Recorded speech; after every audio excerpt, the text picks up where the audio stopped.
Assalamualaikum warahmatullahi wabarakatuh. Kali ini kita akan membahas mata kuliah matematika diskrit ya. Nah, seperti yang sudah dijelaskan sebelumnya bahwa pada mata kuliah matematika diskrit ini ada 3 pokok bahasan yang akan dibahas selama 1 semester ini. Yang pertama adalah himpunan.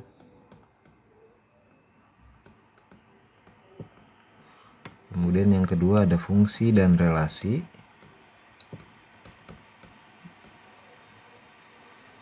Ini juga masih berkaitan dengan himpunan. Dan yang ketiga adalah induksi matematika. Nah, jadi selama 1 semester ini kita akan membahas 3 pokok bahasan dalam mata kuliah matematika diskrit. Nah, untuk pertemuan pertama ini kita akan berkenalan terlebih dahulu dengan yang namanya himpunan. Ya, mungkin kalian semua sudah mempelajari di bangku sekolah menengah pertama atau bangku sekolah menengah atas dari himpunan itu. Nah, pada pertemuan pertama ini tujuan pembelajarannya nanti diharapkan mahasiswa mampu menjelaskan arti dari himpunan dan cara menyatakan himpunan tersebut.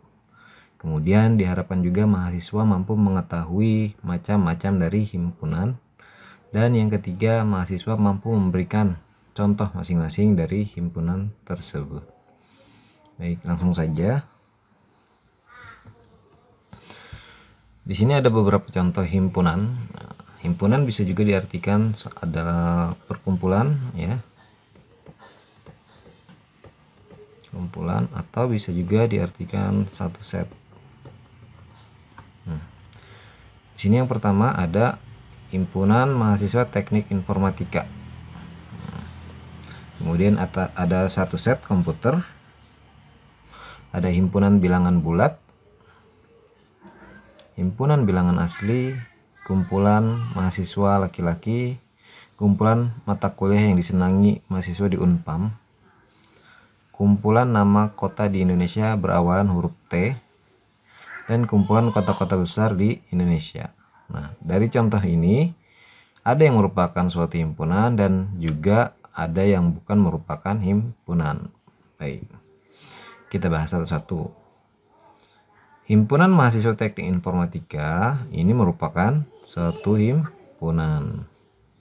Ada satu set perangkat komputer desktop, ini juga merupakan himpunan. Himpunan bilangan bulat ini merupakan suatu himpunan. Himpunan bilangan asli ini juga merupakan himpunan. Kumpulan mahasiswa laki-laki ini merupakan himpunan juga. Kumpulan mata kuliah yang disenangi mahasiswa di Unpam. Nah, ini himpunan atau bukan? Ya, ini bukan himpunan. Kumpulan nama kota di Indonesia berawalan huruf T. Ya, betul. Ini merupakan himpunan. Kumpulan kota-kota besar di Indonesia. Himpunan atau bukan? Iya, bukan ya. Nah, dari contoh di sini kita bisa menyimpulkan kenapa suatu disebut himpunan dan kenapa dia tidak disebut himpunan. Oke, kita lihat yang dua ini yang bukan merupakan himpunan ya. Kumpulan mata kuliah yang disenangi mahasiswa di Unpam. Kumpulan kota-kota besar di Indonesia. Di sini ada kata disenangi, ada kata-kata kota-kota besar. Nah, meskipun ada pernyataan kumpulan di depannya, akan tetapi kata-kata disenangi ini bersifat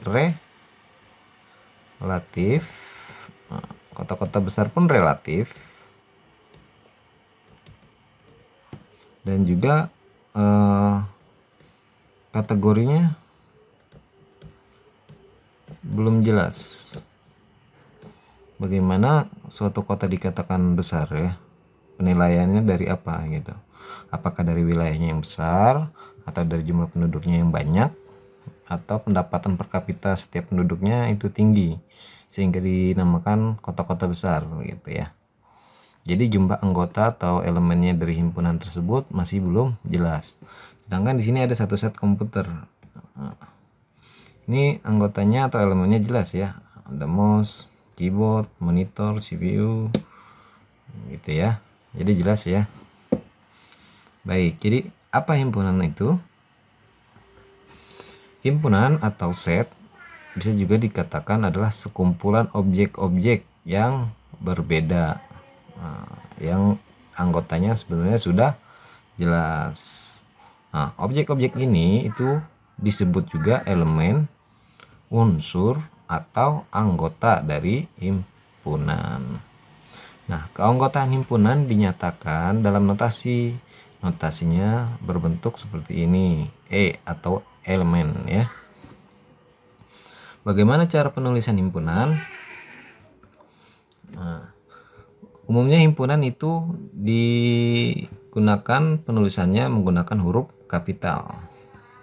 Kemudian dihubungkan dengan tanda sama dengan, menggunakan kurung kurawal, dan antar anggota himpunan dipisahkan dengan tanda koma. Contoh, ada sebuah himpunan A, nah, menggunakan huruf besar ya, huruf kapital, kemudian dihubungkan dengan sama dengan, kemudian menggunakan kurung kurawal buka dan kurung kurawal tutup.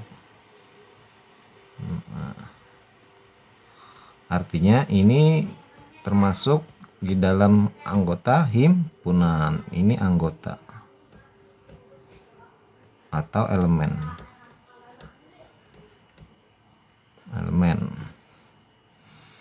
Anggotanya misalnya ada 1, 2, 3. Nah, ada 3 ya. Nah, setiap anggota himpunan dipisahkan dengan tanda koma.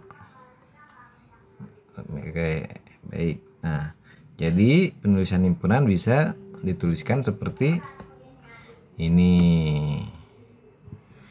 Nah, untuk menyatakan himpunan sebenarnya ada 3 cara. Nah, ini termasuk salah satu cara untuk menyatakan atau menuliskan suatu himpunan. Sebenarnya ada cara lain untuk penulisan. Oke, kita pelajari yang pertama sebagai contoh yang di sini. Ini termasuk salah satu contoh dari pernyataan himpunan dengan cara enumerasi. Kemudian ada contoh yang kedua yaitu menggunakan simbol-simbol baku atau menyebutkan kriteria keanggotaan himpunan, atau bisa juga menggunakan diagram Venn. Baik, kita lebih dalam membahas tentang yang pertama, cara enumerasi. Jadi enumerasi itu setiap anggota himpunan didaftarkan secara rinci atau disebutkan isi-isinya, isi anggotanya. Contoh, ada suatu himpunan 4 bilangan asli pertama. Nah, penulisannya seperti apa? Seperti di samping. Misalnya himpunan A 4 bilangan asli pertama, ada 1, 2, 3, 4 disebutkan anggota-anggotanya. Kemudian yang kedua, himpunan 5 bilangan genap positif pertama. Nah, ada 5 bilangan genap positif pertama. Contohnya anggotanya disebutkan. Semuanya ada 4 bilangan positif ya. Dan ada himpunan C, anggotanya kucing, A, Amir, 10, paku. Nah, di dalam suatu himpunan itu tidak mesti ada satu jenis, misalnya hanya angka saja atau huruf saja. Nah, contohnya ada himpunan C ini, di dalamnya ada kucing, ada sebuah huruf, ada nama seseorang, ada angka, dan ada benda. Jadi bisa apa saja ya, tidak hanya terbatas di satu jenis ya. Nah, kemudian ada himpunan yang beranggotakan himpunan juga. Nah, di sini ada himpunan R, anggotanya ada juga himpunan lain, gitu ya. Atau suatu himpunan di dalamnya ada himpunan kosong. Nah, ini anggotanya himpunan kosong, gitu ya. Nah, untuk penulisannya lagi, jika jumlah anggotanya banyak, nah, bagaimana caranya? Di sini ada himpunan 100 buah bilangan asli pertama. Anggotanya 1, 2 sampai 100. Kalau kita jabarkan anggotanya itu banyak, maka digunakan tanda titik-titik. Nah, bagaimana jika angka sebelumnya dan setelahnya itu juga banyak tak terhingga gitu. Contoh, himpunan bilangan bulat positif. Oh, contoh himpunan bilangan bulat. Nah, bilangan bulat kan kita tahu ada yang bertanda positif, ada yang negatif. Nah, negatifnya sampai berapa banyak, positifnya juga sampai berapa tak terhingga. Kita bisa gunakan juga tanda titik-titik di awal dan di akhir. Baik. Paham ya untuk penulisan atau penyatakan suatu himpunan dengan cara enumerasi. Jadi anggotanya disebutkan. Oke, kemudian ada juga simbol-simbol baku yang sudah dibakukan dalam ilmu matematika. Nah, dituliskan dengan huruf kapital besar dan cetak tebal. Contohnya huruf P ini.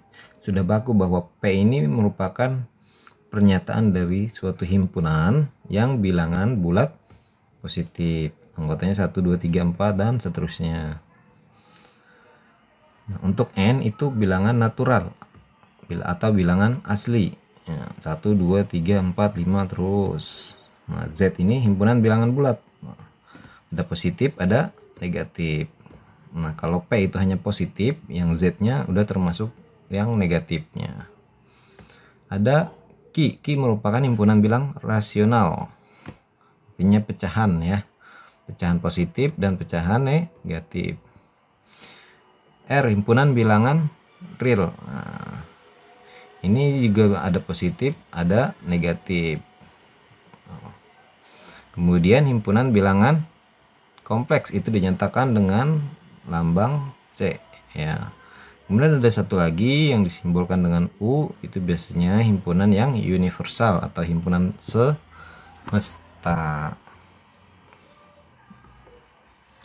Kemudian cara yang ketiga itu bisa dijelaskan dengan cara kriteria keanggotaannya. Nah, notasinya seperti ini. Suatu himpunan yang beranggotakan X, di mana di belakangnya ada kata-kata yang mensyaratkan atau mengkriteriakan dari X itu sendiri. Contoh, A adalah himpunan bilangan asli yang lebih kecil dari 10. A adalah himpunan bilangan asli. Kita tahu bilangan asli itu 1, 2, 3 dan seterusnya. Lebih kecil dari 10 berarti. Nah, untuk menyatakan suatu himpunannya seperti ini, benar atau salah? Kita lihat. A sama dengan beranggotakan X, di mana X kurang dari sama dengan 10. Nah, ini lebih kecil dari, sedangkan ini tandanya lebih kurang dari sama dengan. Betul atau salah? Salah ya, harusnya ini lebih kecil sama dengan ya, kurang dari sama dengan, dan X elemen bilangan asli. Penulisannya bisa seperti ini, atau bisa juga ini di depan terlebih dahulu. Nah, A beranggotakan X yang merupakan elemen bilangan asli, di mana X kurang dari 10. Kalau kita mau enumerasikan, kita sebutkan isi-isi dari elemen himpunan tersebut. Bisa ya. Jadi penulisannya syaratnya bisa seperti ini untuk kriterianya, atau bisa yang di depannya. Oke, baik. Contoh yang kedua. Ada himpunan M yang beranggotakan X, di mana X adalah mahasiswa yang mengambil kuliah matematika diskrit. Oke, bisa juga dinyatakan seperti ini, atau penulisannya bisa yang kedua. M beranggotakan X adalah mahasiswa di mana ia mengambil kuliah matematika diskrit. Jadi paham ya untuk menyatakan suatu himpunan dengan menyebutkan kriteria anggotanya. Kemudian ada cara yang terakhir, yaitu cara dengan menggunakan diagram Venn. Nah, untuk diagram Venn ini itu dengan cara menuliskan anggotanya dalam suatu gambar atau diagram yang dinamakan diagram Venn. Nah, bentuknya itu persegi panjang, kemudian ada himpunan-himpunan lain di dalamnya. U melambangkan himpunan semesta. Misal, himpunan U adalah bilangan asli yang kurang dari 10. Bilangan asli tadi lambangnya apa? N ya. Kalau kita nyatakan himpunannya menggunakan cara kriteria keanggotaannya bagaimana? U sama dengan X elemen N, itu ya, N nya tebal ya, dimana X kurang dari 10. Gini ya. Kemudian ada di dalamnya himpunan A beranggotakan 1, 3, 5, 7. Kemudian B beranggotakan 4, 6, 8. Kalau kita enumerasikan, anggota U apa aja? 1, 2, 3, 4, 5, 6, 7, 8, 9, 10 termasuk gak? Enggak ya, karena kurang dari. Baik. Nah, kemudian ada himpunan A. Himpunan A anggotanya 1, 3, 5, 7. Nah, ini himpunan A anggotanya 1, 3, 5, 7. 1, 3, 5, 7. Kemudian ada himpunan B. Kita buat lingkaran juga, 4, 6, dan 8. Kita coret 4, 6, dan 8. Jadi yang tidak termasuk himpunan A dan himpunan B yaitu 2 dan 9. Berarti anggota 2 dan 9 ini di luar dari himpunan A dan B. Dan di mana himpunan A dan himpunan B ini termasuk ke dalam anggota atau elemen dari himpunan U. Paham ya? Baik, dalam himpunan juga terdapat yang namanya kardinalitas atau juga disebut kardinal. Apa itu kardinal? Kardinal itu menandakan jumlah atau banyaknya anggota atau elemen dari suatu himpunan. Untuk notasinya, penulisannya seperti ini, N, A atau tanda mutlak A. Contoh, ada himpunan B beranggotakan X, di mana X merupakan bilangan prima lebih kecil dari 20. Nah, bilangan prima kita ketahui ada 2, 3, 5, 7, dan seterusnya. Nah, kita enumerasikan. B anggotanya 2, 3, 5, 7, 11, 13, 17, 19. Maka jumlah kardinal dari himpunan B atau tanda mutlak B kita tulisnya ada 8. Dari mana 8? Kita hitung anggotanya. 1, 2, 3, 4, 5, 6, 7, 8. Atau bisa juga kita tuliskan NB sama dengan 8. Jadi jumlah kardinalnya ada 8. Ada contoh lain. Himpunan T, kucing A, Amir, 10, paku. Nah, ada berapa jumlah kardinalnya? 1, 2, 3, 4, 5. Gampang ya. Oke, bagaimana contoh yang ini? Ini ada himpunan D beranggotakan X elemen bilangan asli, X nya lebih dari 10. Nah, kalau kita enumerasikan berapa?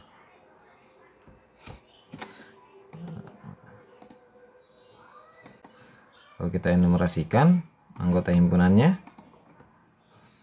D sama dengan bilangan asli lebih besar dari 10, 11, 12, 13, dan seterusnya. Nah, jadi jumlah kardinal atau nilai kardinal dari himpunan D itu tak berhingga karena banyak gitu.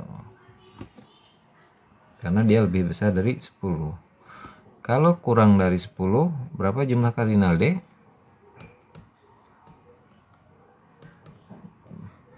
Berapa? 9.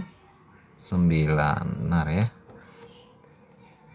Baik, paham ya untuk kardinal atau jumlah elemen dari suatu himpunan. Kemudian ada yang namanya dengan himpunan kosong. Apa itu himpunan kosong atau disebut juga null set? Himpunan kosong itu adalah himpunan yang kardinalnya sama dengan 0. Bisa dinotasikan seperti ini atau notasinya bisa seperti ini.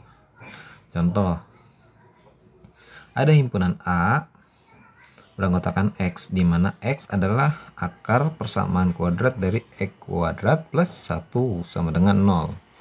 Nah, dari mana kita tahu dia merupakan kardinalnya 0 atau himpunan kosong? Coba rumus persamaan kuadrat, X kuadrat plus 1 sama dengan 0. Bagaimana cara mencari nilai X? Pindahkan ruas ya.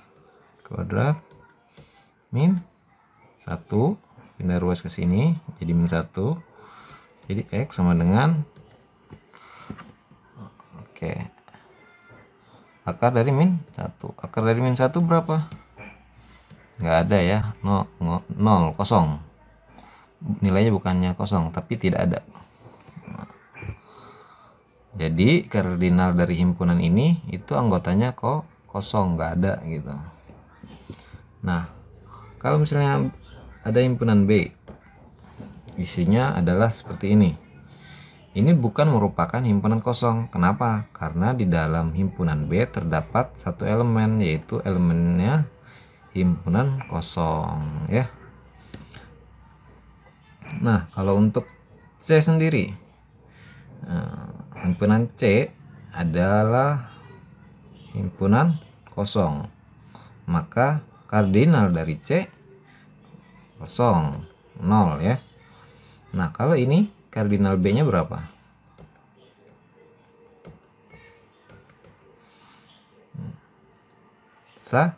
Satu. Kenapa 1? Karena di dalam himpunan B terdapat satu elemen. Nah, elemennya itu himpunan.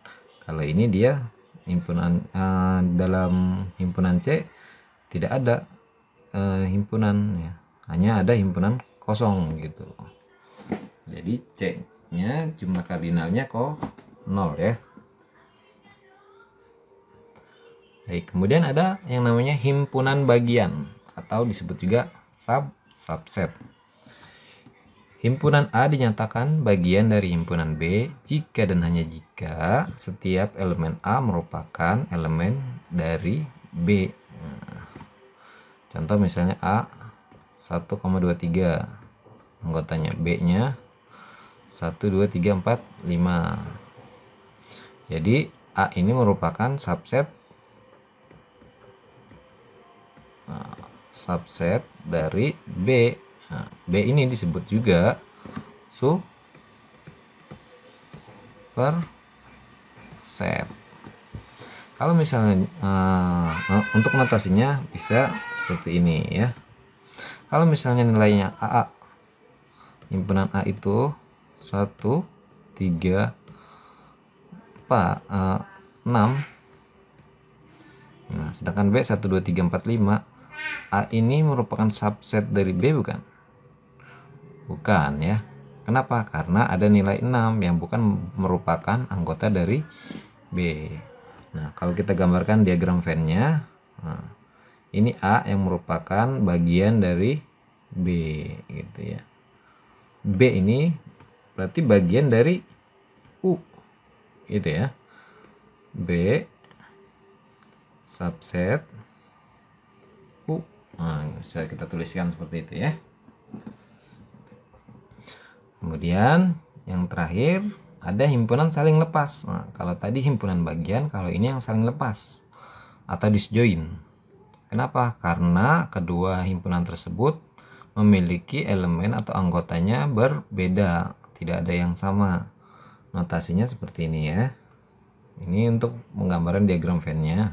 Misal, contoh A adalah himpunan bilangan genap. Kita tahu himpunan bilangan genap itu misalnya kurang dari 10 ya. 2, 4, 6, 8. Dan himpunan B, himpunan bilangan ganjil. Misalnya kurang dari 10, 1, 3, 5, 7, 9. Nah, jadi anggota A dan anggota B ini tidak memiliki elemen yang sama. Jadi himpunan A dan B ini merupakan himpunan yang saling lepas. Baik. Nah, jadi kesimpulan yang kita dapat dari pertemuan pertama ini adalah kita tahu bahwa himpunan itu adalah kumpulan objek-objek yang berbeda. Kemudian untuk penulisan himpunan itu bisa dengan cara menggunakan huruf kapital tadi ya, dihubungkan dengan tanda sama dengan, menggunakan kurung kurawal, dan setiap anggotanya dipisahkan dengan tanda koma. Ini untuk yang enumerasi. Atau bisa juga dengan cara lain, yaitu menggunakan simbol-simbol baku. Dengan cara kriteria keanggotaan himpunannya kita sebutkan, atau kita bisa menggambarkan dengan diagram Venn. Baik ya, mungkin itu saja untuk pertemuan pertama ini. Mudah-mudahan ilmu yang sudah diberikan bisa bermanfaat dan bisa dimengerti. Terima kasih. Wassalamualaikum warahmatullahi wabarakatuh.